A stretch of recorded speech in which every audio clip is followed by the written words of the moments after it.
Comment la bière artisanale a changé nos vies? En tout cas, elle a changé ma vie parce que je me trouve devant vous maintenant. Il y a encore 10 ans, j'étais journaliste et je commençais à avoir fait le tour de la question. Moi, j'ai commencé via le brassage amateur. Il faut voir ce que c'était que le paysage il y a 10 ans. On trouvait la Leffe, de l'Accro, de la Heineken. On buvait un petit peu de bière belge. Des fois, c'était bien, des fois, ça l'était beaucoup moins. Moi-même, j'étais plutôt amateur de Carlsberg et de Chimay il y a encore une douzaine d'années. La bière, j'y suis venu via le brassage amateur. On était une dizaine, on se retrouvait dans un endroit qui n'existe plus, qui s'appelle la Cave à Bulles, qui était une des premières caves à bière sur Paris. On se faisait goûter nos brassins amateurs. On était une dizaine de conspirateurs. On avait l'impression d'être la pointe avancée d'un mouvement. Et en fait, c'est un petit peu comme le premier album du Velvet Underground, c'est-à-dire il n'y a pas grand monde à l'avoir acheté à l'époque, mais ils ont tous monté un groupe de rock par la suite. Et effectivement, les gens qui étaient autour de la table, il y avait Fabrice et Anthony qui ont monté la brasserie du Grand Paris, il y avait Cyril, Laurent et Romain qui ont monté la Fine Mousse, bar, restaurant, plus la compagnie distribution, la compagnie des boissons vivantes. On savait qu'il était en train de se passer quelque chose, on voyait ce qui se passait aux États-Unis, en Angleterre. Il y avait déjà quelques brasseurs pionniers, il y avait des gens comme Daniel Thiriez, il y avait Benoît Ritzenthaler de la Fine Mousse qui est présent. Benoît Ritzenthaler de Pleine Lune qui est présent sur le salon, il y avait la brasserie corésienne et d'autres encore. Il y a 10 ans, il y avait quand même 200 brasseries en France. Aujourd'hui, il y en a 2300. Donc on a fait du chemin, il s'est passé quelque chose d'assez important. En fait, déjà, ce qui se passe, c'est que la bière a changé d'image en l'espace de 10 ans. C'est devenu un vrai produit gastronomique complètement reconnu. Il y a 10 ans, on organisait ce qui était un peu les prémices de cet événement. Ça s'appelait les soirées maltais à l'époque. Quand on appelait la presse pour leur expliquer le concept, ils nous disaient « Nous, les fêtes de la bière façon unique avec de la viande soule partout, ça ne nous intéresse pas ». Donc au niveau communication, c'était mort. On n'arrivait pas du tout à les contacter. Ils ne comprenaient pas le produit bière. Ça restait la bière, le produit à la française un petit peu, quoi. Le produit vulgaire, c'est le produit pour les masses ouvrières. Nous, on est bien élevés, on boit du vin. Heureusement, tout ça a beaucoup changé depuis quelques années. On le voit dans les magazines. Tous les ans, il y a un dossier presse. En général, c'est en mai-juin. C'est l'époque où Heineken, Kronenbourg, Carlsberg mettent de la pub dans les magazines un petit peu chic, Le Point ou autres. Moi, j'ai eu l'occasion de signer dans Le Monde Magazine un dossier sur la bière. Et c'était très drôle parce qu'on était entre un dossier sur des meubles que je pourrais jamais me payer et des vêtements de créateurs qui coûtent à peu près 2 SMIC le maillot de bain. Et donc on plaçait comme ça doucement. Et aujourd'hui, c'est vrai que l'image de la bière, elle a changé. C'est complètement acquis. Même au Plaza Athénée, ils font des desserts avec de la bière, ils publient les recettes, ils le mettent en avant. On a énormément progressé là-dessus. L'idée que la bière soit un produit goûteux, qualitatif, c'est complètement acquis. Maintenant, il y a des portraits, on voit le brasseur, franchement, c'est une valeur sûre pour les journalistes. C'est assez facile en même temps parce qu'il y a plein d'histoires à raconter. On peut faire des portraits, on peut prendre leur tatouage en photo. Il y a toujours des images assez cool à faire dans les brasseries. Il se trouve que certains brasseurs sont des filles. Donc, alors, il n'y a pas de bière de filles, on est bien d'accord. Il y a juste des bières qui sont faites pour des filles, mais niveau presse, ça permet toujours d'attirer un petit peu, de les attirer un petit peu. Ouais, cet aspect produit gastronomique, on le retrouve également dans le fait que la bière se retrouve à table. Et là, c'était pas gagné. 10 ans en arrière, je me trouvais en Italie. L'Italie, qui n'a pas forcément une grosse tradition brassicole non plus. Quand la bière artisanale inspirée des États-Unis est arrivée avec les IPA ou d'autres produits, les Italiens qui sont vraiment sur leur approche de la gastronomie, c'est vraiment l'excellence du produit. Ils ont goûté, ils ont dit le produit est excellent, ils l'ont intégré tout de suite. Et dans des endroits assez improbables, dans des lieux touristiques comme dans des grands restaurants, tout de suite, il y a 10 ans, on trouvait des bières assez prestigieuses. Enfin, je dis prestigieuses, pas forcément très chères, mais des bières d'excellente qualité qu'on n'aurait jamais trouvées en France.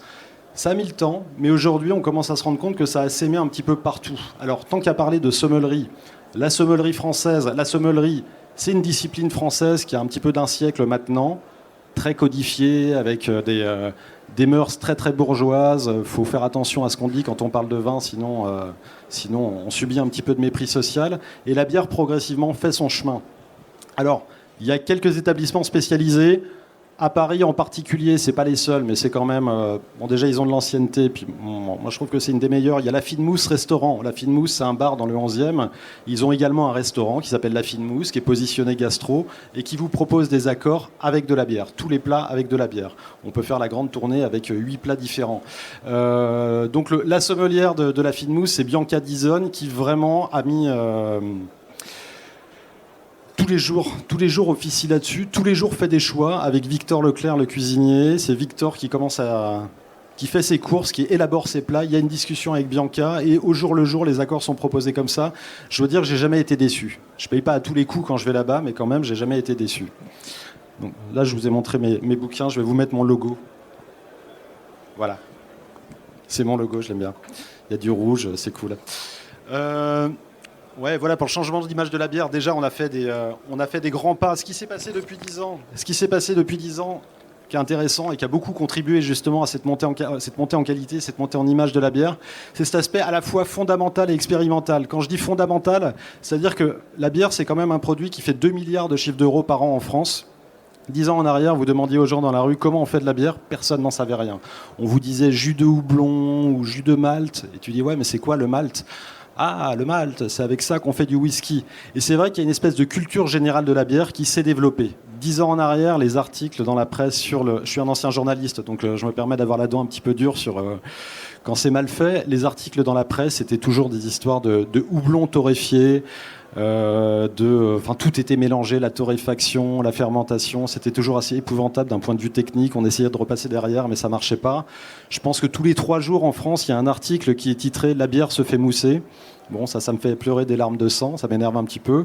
Mais c'est vrai quand même que les contresens techniques, c'est passé. Tout le monde aujourd'hui, ou presque, a goûté de l'IPA. Tous ceux qui boivent de la bière de façon habituelle ont goûté des trucs, sans forcément s'y retrouver, sans forcément comprendre exactement de quoi il s'agit, mais ils ont un petit peu élargi la gamme de leur choix de ce qu'ils peuvent boire. C'est vrai qu'on peut... même dans les bars grand public et même dans les grandes surfaces, aujourd'hui, on trouve un choix qui est assez surprenant. Je me souviens de la première fois que j'ai vu une IPA dans un Monoprix, dans une grande surface. C'était le Monoprix près de chez moi, c'était il y a 6 ans, c'était la Punk IPA de Brewdog, et c'était une révolution. Et tous les 6 mois, je fais un comptage de ce qui est proposé dans ce même Monoprix. C'est histoire de voir comment le marché suit. Le dernier comptage, j'avais 17 références de Pale Ale et IPA, avec 3 ou 4 références locales de brasseries parisiennes ou en tout cas de l'Île-de-France. Donc là-dessus, c'est assez stupéfiant cette évolution. Je suis toujours surpris. Ce qui est assez marrant, c'est que ça a permis aussi, moi déjà en tant que brasseur amateur, ça m'a permis de redécouvrir des fondamentaux comme c'est quoi en fin de compte l'orge. Il y a 10 ans, j'en savais rien du tout ce que c'était que l'orge, je ne savais pas à quoi ça ressemblait. On redécouvre l'avoine qu'on trouve dans des styles comme la oatmeal et tout ça. On a un peu 10 000 ans de civilisation agricole derrière nous. Et en l'espace de 50 ans, on avait perdu tout ça. On va arrêter de se raconter d'histoires. On est juste des abrutis avec des smartphones. Hein. Si jamais c'est l'apocalypse demain, on est un foutu de se débrouiller. On ne sait pas faire à manger. Juste, je sais faire de l'alcool. Donc je suis devenu dealer en chef dans un monde post-apocalyptique. Ça peut être intéressant. Je peux créer une secte et autres. Mais disons que moi, c'est le cas de beaucoup de brasseurs amateurs, et en tout cas, moi, c'est le plaisir que j'ai eu. C'était un côté un petit peu scientifique frustré de vraiment redécouvrir les fondamentaux. C'est quoi ces céréales? À quoi ça sert? Comment ça marche? Qu'est-ce que c'est que le maltage en fin de compte? On redécouvre la magie de la fermentation. La fermentation, c'est des microbes qui font glou-glou, qui transforment le sucre en alcool. Ça a l'air tout bête comme ça, mais c'est ça aussi qui a fondé un certain nombre de civilisations. L'Égypte, la Mésopotamie, tout ça, c'est des cultures qui ont été fondées sur le fait de pouvoir produire en grande quantité du grain et de le transformer en drogue. Ouais, parce qu'il faut qu'on arrête de se raconter des histoires. On n'est pas juste des esthètes, on est aussi un peu alcoolique. Oui, c'est comme le monde du vin aussi. Il faut qu'ils arrêtent aussi de se raconter des histoires. On aime bien ça quand même. Hein. La bière sans alcool, c'est bien. Je trouve qu'on en parle beaucoup depuis 2-3 ans, mais en réalité, on n'en boit pas beaucoup. Sauf quand on est malade. Et encore. Pardon ? Non, mais la question, c'est pourquoi la bière sans alcool en craft prend si peu. En fait, elle prend, mais je pense que le cœur de cible du craft n'est pas vraiment des gens qui boivent de l'alcool. Et quelque part, pour le grand public, les brasseries artisanales le font mieux en termes de distribution. Je ne dis pas qu'elles sont meilleures, les brasseries industrielles, mais si tu bois du sans-alcool, si tu es enceinte et que tu veux boire que du sans-alcool, tu iras plus facilement, je pense, en grande surface à côté de chez soi. Mais c'est vraiment quelque chose qui se développe, hein, par ailleurs, qui n'est pas négligeable. Après, le problème, c'est que les gens qui veulent du sans-alcool veulent du 0,0. Et en craft, c'est très difficile de faire du 0,0. Ça coûte cher, c'est des grosses installations, c'est plus facile de faire du 0,5. Mais les gens qui veulent boire du sans-alcool aujourd'hui veulent boire du 0% d'alcool. J'en profite pour dire qu'on a une conférence sur le sans-alcool demain à 14h. Merci. Absolument. Venez. Conférence un petit peu technique, mais je pense qu'il va être assez passionnante. Ouais, l'aspect fondamental, l'aspect expérimental aussi. Déjà, le craft, ça a permis de redécouvrir un truc incroyable, l'amertume. Pendant des années, l'amertume, c'était un goût considéré comme dégueulasse. Quand j'étais petit, le seul truc amer qui existait, c'était le Schweppes et les endives. Et je trouvais ça dégueulasse. Et en fait, la plupart des gens sont restés un peu dans cette idée-là. Le créneau des apéritifs amers, c'était vraiment un truc de niche. C'était un truc de vieux. Il y a des marques comme ça qui sont restées assez longtemps. Et tout à coup, l'IPA est arrivé. Alors l'IPA, la première expérience, c'est une expérience d'abord, hein, avant même de vouloir faire de la hype, de vouloir faire un truc qui est dans le vent. C'est la première fois qu'on goûte une IPA, on fait « Ah, c'est très amer ». On fait « mais en fin de compte, c'est pas mauvais. L'amertume, en fait, ça peut être bon ». C'est surtout qu'il y a un travail, on a appris à retravailler l'amertume. Le succès du Spritz participe exactement de la même chose. C'est-à-dire c'est une des saveurs fondamentales qui pendant longtemps, c'est assez cyclique les goûts. Hein.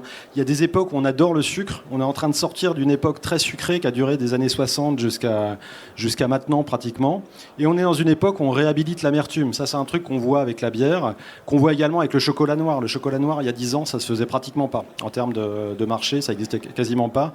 Les endives, le Spritz, tous les apéritifs amers comme ça marche vraiment, c'est vraiment porté. Un certain nombre de sodas amers aussi sont en train de se développer, ça marche très très bien, y compris des sodas sans alcool.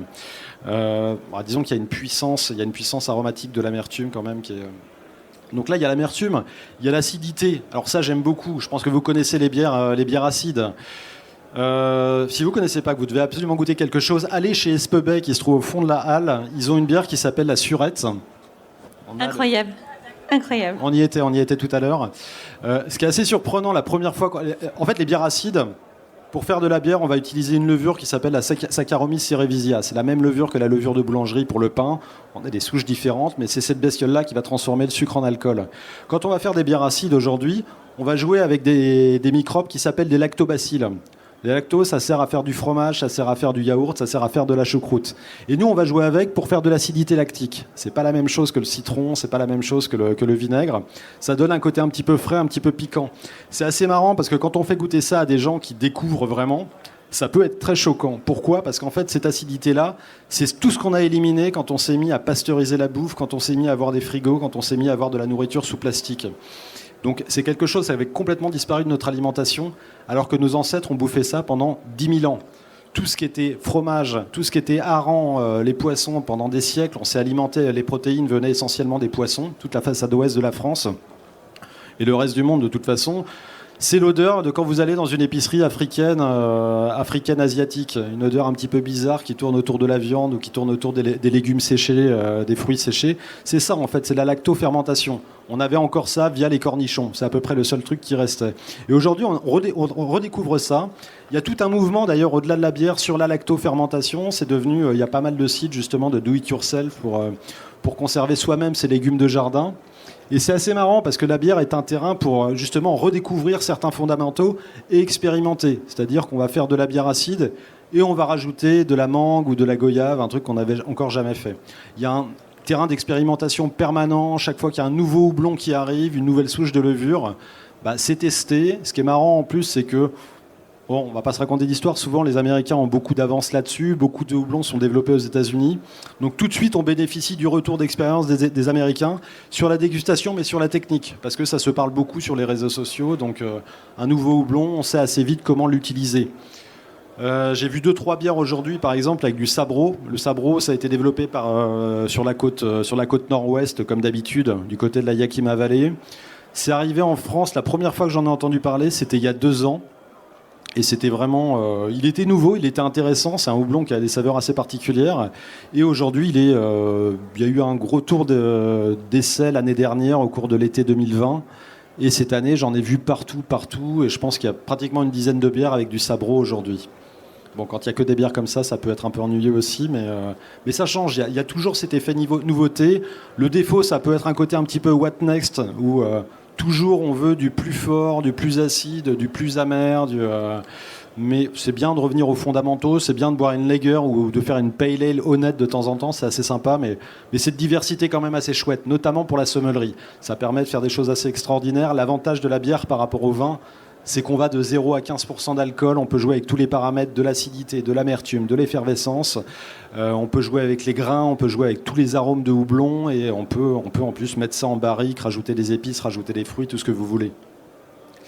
Ce qui s'est passé également depuis 10 ans avec l'émergence du craft, ça vous le savez déjà si vous êtes ici, c'est toute cette nouvelle géographie, cette nouvelle sociabilité. Auparavant, on allait dans un bar, on s'en foutait un petit peu du bar où on allait, limite on regardait le prix de la bière et c'est tout. Je connais encore des gens qui sont comme ça. En fait, à partir du moment où on commence à mettre le doigt dedans, c'est difficile de revenir en arrière. On n'a pas envie d'aller dans un bar lambda où quand vous demandez une lager, on vous dit une quoi ? Une lager, c'est quoi ? Ah, une blonde. C'est des expériences qui sont en plus souvent avec des fûts qui sont pas, enfin des trucs de tirage qui sont pas bien nettoyés, des trucs oxydés, il n'y a pas moyen de discuter. Donc une fois qu'on a commencé à aller dans les bars à bière, on va plus nulle part. Donc en fait, quand on se promène dans Paris ou même dans toute la France, on appréhende le territoire par rapport à des endroits plutôt accueillants. Il y a des cartes, il y a des sites, il y a des groupes Facebook où il y a toutes les informations pour savoir où aller. C'est un vrai réseau de sociabilité. Moi, je suis arrivé à Paris il y a 13-14 ans maintenant. Et la Bretagne me manquait beaucoup parce que ce que je ne comprenais pas à Paris, c'est que les bars, c'était juste des endroits où on buvait de l'alcool. Et je disais, mais c'est pas ça, un bar. Un bar, c'est un endroit où tu vas, puis à la fin, tu causes avec des gens, d'ailleurs, assez vite. Et en fait, il a fallu qu'il y ait des bars à bière qui s'installent un petit peu partout pour que je retrouve ce type d'ambiance qu'il y avait dans les bars, de façon habituelle, dans les bars bretons. Et bon, il se trouve que maintenant je connais pas mal de monde, donc je peux aller dans un bar un petit peu au hasard et je vais retrouver des connaissances. C'est des copains de bar. Donc là encore, on en revient au fait, ma mère dit bah oui, c'est des alcooliques, c'est comme toi et tout. C'est pas faux, mais c'est vrai qu'il y a une sociabilité qui est propre. On parle de bière, mais c'est aussi un truc d'esthète. C'est aussi un truc d'esthète, mine de rien, on parle de bar, c'est des gens qu'on connaît pas, on a un point commun, on a un sujet de préoccupation commun. Des fois, on sait pas vraiment ce qu'ils font. Il y a des gens, ce qu'ils font. Il y a des gens que je connais depuis une dizaine d'années pratiquement. J'ai aucune idée de ce qu'est leur boulot. J'ai vaguement connaissance de ce qu'est leur vie personnelle et je leur demanderai jamais ce que c'est leur boulot parce que c'est pas vraiment le propos. Mais ça permet de connaître des gens quand même. Quelquefois, il y en a avec qui on va développer des collaborations professionnelles, on va devenir plus ou moins potes. Mais bon, c'est toujours sympa.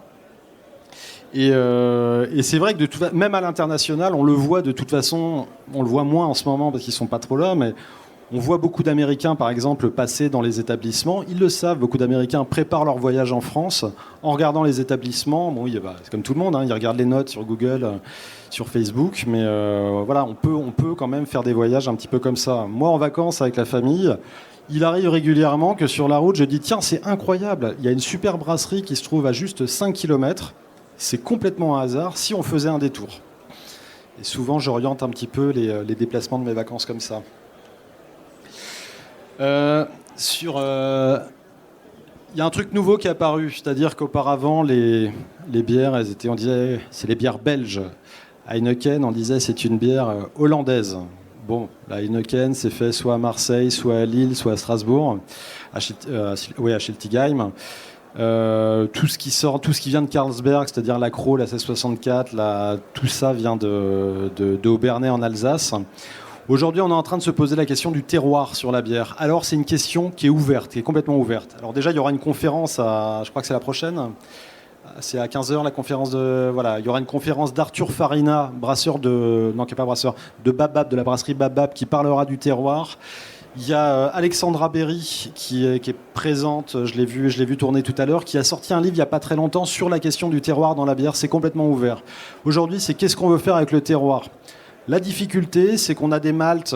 Alors, il se trouve qu'en France, les céréales poussent en France. On est un très très gros producteur d'orge, c'est malté sur place. Aujourd'hui, on peut acheter des maltes dont on sait qu'ils sont sourcés au niveau régional. Hein. Si vous êtes dans le Nord, bon, de toute façon, il y aura sans difficulté des maltes qui viennent du Nord. La question du houblon est un petit peu compliquée, notamment dès qu'on est sur les IPA. On ne va pas se raconter d'histoire. 80% du houblon je dis une erreur, mais en tout cas sur le craft, je pense que 80% du houblon qui est consommé en France, il est produit aux États-Unis. C'est produit sur la côte nord-ouest, que ce soit l'Oregon, le nord de la Californie, l'État de Washington, qui est la grosse zone de production de houblon. Donc c'est vrai que l'aspect terroir, pour l'instant, ça bloque un petit peu, mais en même temps, la question est ouverte. Les Alsaciens sont en train de replanter, de refaire des surfaces. C'est pareil dans le Nord. On a tout ce mouvement aussi de néo-houblonniers.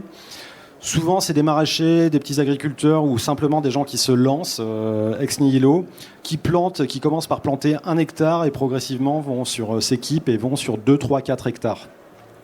L'idée, c'est d'avoir une production locale de houblon qui soit sourcée régionalement et qui permette d'alimenter des brasseries régionales. Ce qu'on voit en plus, c'est que la qualité est plutôt intéressante. Il ne faut pas se planter sur ces variétés de houblon. Donc il y a justement ce travail à faire pour savoir quelle variété est adaptée au terroir. En Bretagne, alors bon, moi je parle toujours Bretagne, mais c'est les exemples que je connais le mieux. Et c'est aussi là peut-être la région où l'intégration est la plus aboutie, vu qu'on a 2-3 malteries artisanales maintenant qui sont en train de monter en production sur les quantités. On a pas mal de planteurs de houblon, donc aujourd'hui on a des bières bretonnes qui sont 100% locales. C'est pas tant une question d'exclure les autres du marché, de ne pas vouloir les intégrer, mais c'est histoire d'avoir de la cohérence aussi sur le propos. La bière bretonne, en fait, en Bretagne, ils étaient un peu précurseurs sur la bière artisanale. Déjà, la première brasserie vraiment, comme on considère une brasserie artisanale aujourd'hui, c'était Coref en 1984, qui s'inspirait des exemples britanniques. Et il y a eu Lancelot un petit peu plus tard dans les années 90. Et c'est vrai que le tissu local est très très dense. La bière bretonne, je dirais, ne sort pratiquement plus, à part les gros comme Lancelot qui exportent un peu en France et ailleurs.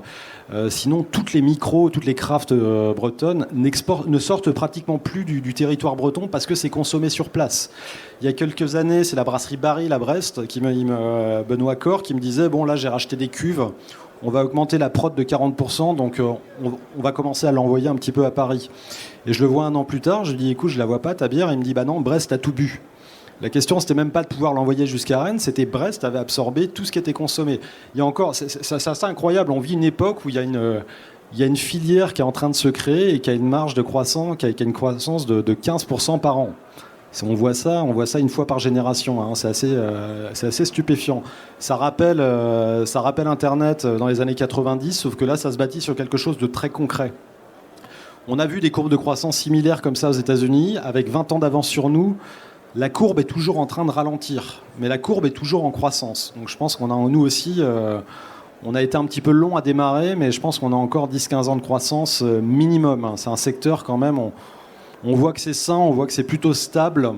Le retour du confinement, le retour d'expérience des différents confinements, c'est que ils ont baissé, il y a une baisse de façon générale, mais les brasseries ont développé les choses différemment. Alors je disais, le terroir, ça peut s'articuler par rapport à des ingrédients, ça peut s'articuler par rapport au fait de rechercher une typicité, par exemple sur les levures, par exemple sur toutes les bactéries, toute la flore microbienne qu'on trouve dans l'air, qui vont permettre de faire des brasseries, des bières spontanées, par exemple. Je ne sais plus si la brasserie La Fabule est présente. Je crois qu'ils étaient prévus pour autant, mais je ne les ai pas vus. Non, je ne les ai pas vus aujourd'hui, et c'est bien dommage.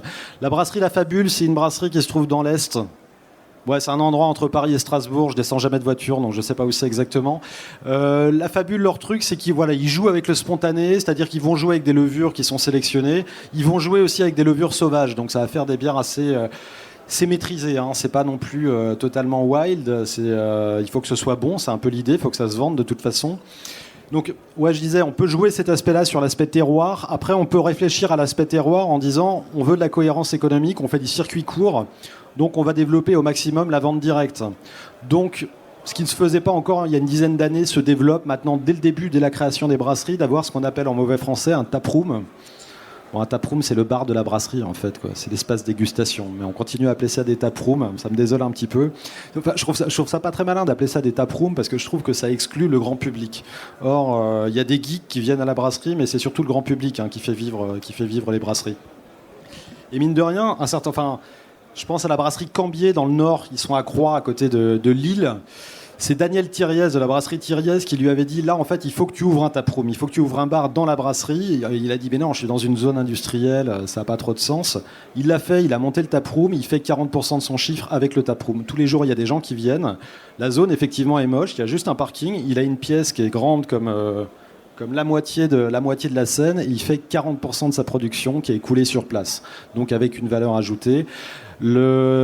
Je pense toujours avec les exemples de brasserie bretonne, mais j'ai eu beaucoup de retours qui allaient dans le même sens. J'avais fait un article pendant le premier confinement, au bout d'un mois et demi, pour voir un petit peu comment les brasseries s'en sortaient, s'il y avait un ralentissement. Et en fait, mes copains bretons me disaient, on se resserre. C'est-à-dire qu'on arrête d'expédier la bière, on fait de la vente directe, on travaille vraiment le terrain, et en fait pour dégager de la rentabilité. Certains ont baissé un petit peu les volumes, et en fait ont amélioré la rentabilité, ont amélioré le chiffre d'affaires. Ça peut être assez contre-intuitif, mais en fait, je pense que ça va un peu dans le sens de l'histoire, c'est-à-dire que pendant 20 ans, on avait complètement oublié qui étaient les producteurs, on achetait tout au supermarché. Quand je vais chez mes parents, je trouve ça toujours... Mes parents habitent dans une zone pavillonnaire de la périphérie de Rennes et leur lieu de sociabilité, c'est l'Intermarché. La place du marché, c'est l'Intermarché. Ils achètent tout à l'Intermarché. Le fait d'aller au marché central de Rennes, ça leur vient même pas à l'esprit. Et en fait, c'est le modèle pavillonnaire, hein, c'est le modèle des suburbs américaines, quelque part.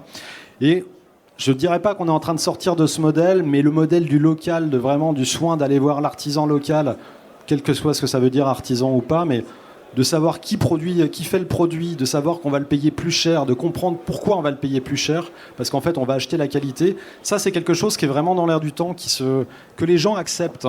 Autant la bière artisanale, il y a 10 ans, c'était un peu un truc de geek, c'était des Parisiens qui avaient des moyens, c'était des caves à bière où les gens rentraient, ils achetaient pour 100 balles de bière sans même se poser la question.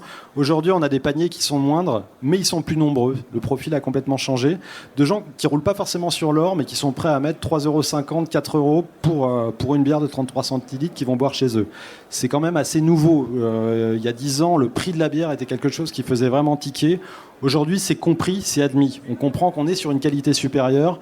C'est comme quand on achète du vin à 3,50 € la bouteille en grande surface, ou on est chez un producteur qui vous la vend à 15 balles. Il y a une bonne raison. Non, des fois, même à 15 balles chez un producteur, ça peut être dégueulasse aussi, il faut dire les choses, mais il y a une bonne raison. Merci Guirec, mais si on veut passer aux questions, c'est maintenant. Alors, si quelqu'un a des questions, qu'il parle maintenant, ou qu'il retrouve Guirec quelque part sur un des comptoirs. Vous me retrouverez sur les... Ne faites pas les timides. Est-ce que quelqu'un veut intervenir pour dire quelque chose, une émotion que ça a créé? Est-ce que ça a changé vos vies? Moi, je connais un bébé Paris Beer Week. D'un couple qui s'est rencontré sur une édition précédente il y a 4 ans maintenant. 2 bébés même. 2 bébés. Ouais. Donc on a 2 bébés Paris Beer Week. Ils l'ont appelé Beer. Non, c'est pas vrai. Paris, c'est Beer. Des questions? Sinon, c'est moi qui vais les poser. Ça va être gênant. Ouais. Non? C'est...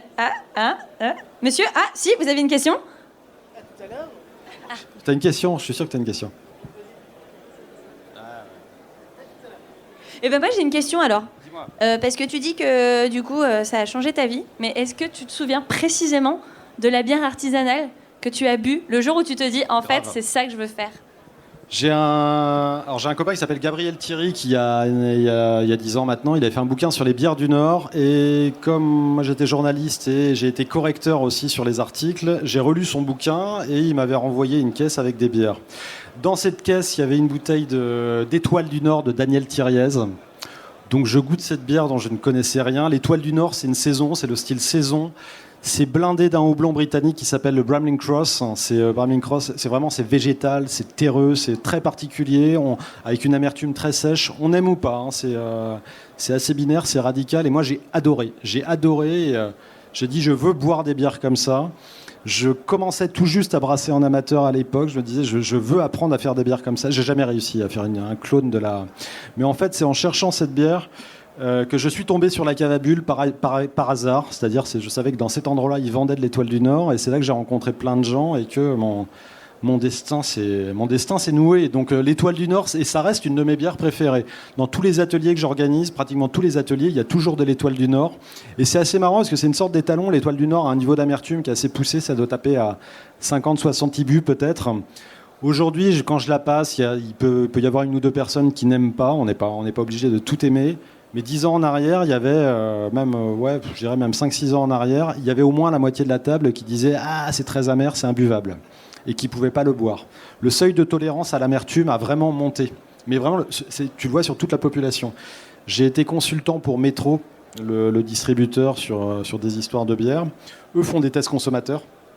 Et il me disait, le gars qui chapeautait les tests, me disait vraiment, c'est la première fois qu'on voit ça. Il y a une tendance globale depuis 2-3 ans à la baisse du sucré, c'est-à-dire du consommateur lambda qui goûtait leur gâteau, leur machin, ou les sirops, et qui disait, c'est trop sucré, c'est pas bon, c'est trop sucré. La recette n'avait pas changé, mais le consommateur moyen, en fait, il voulait moins de sucre, et il devenait plus tolérant à l'amertume. Justement, on avait fait les tests consommateurs sur les bières, et on leur envoyait de l'IPA, et ça passait. Bon, l'IPA de Métro, je vous déconseille, c'est pas terrible. Hein, mais je l'ai pas validé. Je l'ai validé en mettant un espèce de veto en disant bon, il faut bien l'envoyer, mais je n'approuve pas ce qui se fait. Il y a bien mieux aujourd'hui. Merci. Est-ce que depuis, vous avez une question que vous aimeriez poser? Il nous reste 5 minutes. Un peu plus, Vous sortez pas avant 5 minutes, s'il n'y a pas de questions. C'est un peu chiant. Au début de la conférence, tu disais qu'on on avait quand même vachement de retard comparé au Royaume-Uni, aux États-Unis. Ça s'explique comment? Alors, ça s'explique déjà parce qu'ils ont été précurseurs. Ils ont été précurseurs. Disons que le renouveau de la brasserie artisanale aux États-Unis, c'est la fin des années 70. Précisément, voilà, c'est ça. C'est-à-dire des gens qui découvrent l'idée que la bière puisse avoir du goût, ce qui était nouveau pour eux. Tout avait disparu depuis la Prohibition. Enfin, il y avait de la bud, quoi. Et on a des petites brasseries qui essaiment, notamment en Californie, San Francisco, Sierra Nevada, Onshore, tout ça. La création de l'IPA, contrairement à ce qu'on raconte, bon, effectivement, il existe une bière au 19e siècle qui s'appelle l'IPA. En réalité, l'IPA, telle qu'on la conçoit aujourd'hui, c'est une invention californienne de la fin des années 70 qui est liée au développement des nouveaux houblons aromatiques. On a des houblons super amers et super fruités. C'est vraiment ça, l'IPA, de toute façon. Et voilà, eux, ça s'est développé dans les années 80-90. Ça n'a pas franchi l'Atlantique, du moins jusqu'à nous. Je pense qu'il y avait le marché français n'était pas prêt. Il y a un conservatisme aussi là-dessus, c'est-à-dire que les grands noms de la bière en France étaient sur un truc. La bière, c'est une boisson populaire. Ils faisaient de l'accro dégueulasse et ils s'en foutaient, ça se vendait pareil. Aujourd'hui, Kronenbourg, ils sont complètement en train de revenir en arrière. Ça fait 3 fois qu'ils changent leur recette en quelques années parce qu'ils ont compris que maintenant, ça va se jouer sur le qualitatif. Sur les bières industrielles, ça va être le moins pire. Celui qui va rester en place. La bière industrielle en France, elle perd. Ça fait 10-15 ans qu'elle est en baisse constante. C'est-à-dire tous les ans, ils perdent 3% à peu près parce qu'il y a une désaffection du public pour ce type de bière-là un petit peu fadasse, qui fait son job, qui correspond à une fonction. C'est pas très cher en plus, mais bon, voilà. Aujourd'hui, c'est vrai qu'on a un public de gens qui passent directement, de gamins qui passent du soda à la bière artisanale. Ils passent plus par l'accro, ils passent plus par la Desperados, donc ouais, je pense qu'il y avait un conservatisme en France là-dessus aussi.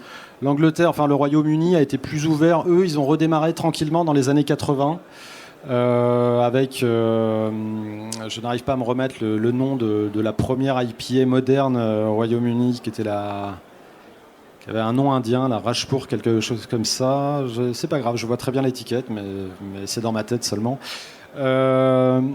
Et non, il y a eu Brewdog qui a mis un gros coup d'accélération aussi il y a 10-15 ans maintenant peut-être. Le fait, il faut des locomotives pour en parler, pour mettre ça en avant.